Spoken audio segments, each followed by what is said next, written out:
زین ایک غریب بچہ تھا، اسے کرکٹر بننے کا بہت شوق تھا۔ اس کی ماں لوگوں کے گھروں میں کام کرتی تھی، ان کے پاس اتنے بھی پیسے نہیں تھے کہ وہ بلا اور گیند خرید کر بیٹے کو دے سکیں۔ وہ ایک ڈنڈے اور ایک پلاسٹک کی بال کے ساتھ کھیل کی مشق کیا کرتا تھا۔ گلی کے بچے بھی اس کو غریب ہونے کی وجہ سے اہمیت نہیں دیتے تھے۔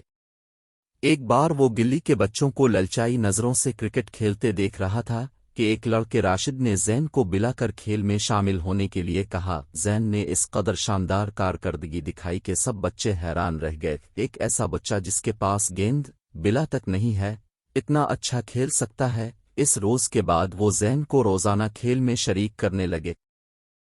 ہر کوئی چاہتا کہ زین اس کی ٹیم میں شامل ہو، لیکن زین ہمیشہ راشد کے ساتھ ہی شامل ہوتا، جس نے اسے پہلی بار موقع دیا تھا۔ راشد کے اسکول میں شہر کے تمام بڑے اسکولوں کی ٹیموں کے درمیان کھیل کے مقابلے ہو رہے تھے۔ راشد نے اپنے پرنسپل کو قائل کر کے جیت کا یقین دلا کر زین کو ٹیم میں شامل کروا لیا۔ زین کو ٹیم میں شامل کرنے سے ان کے اسکول کی ٹیم فائنل میں پہنچ گئی۔ تمام مقابلوں میں زین نے شاندار کارکردگی دکھائی تھی۔ مقابلے میں بھی زین کی صلاحیت نے ٹیم کو کامیابی سے ہمکنار کرایا، جس سے زین کی شہرت میں مزید اضافہ ہو گیا۔ ٹیلی ویژن نے بھی اس کے کھیل کو اجاگر کیا۔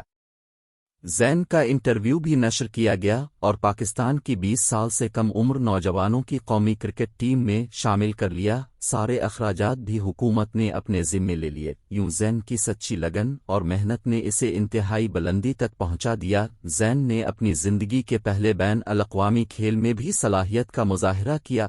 اس نے اپنے ہر انٹرویو میں راشد کا نام لیا اور اپنی تمام کامیابیوں کا سہرا راشد کے سر باندھا، جس نے اسے پہلی بار موقع دیا تھا اور پھر اپنے اسکول کی ٹیم میں شامل کروایا تھا۔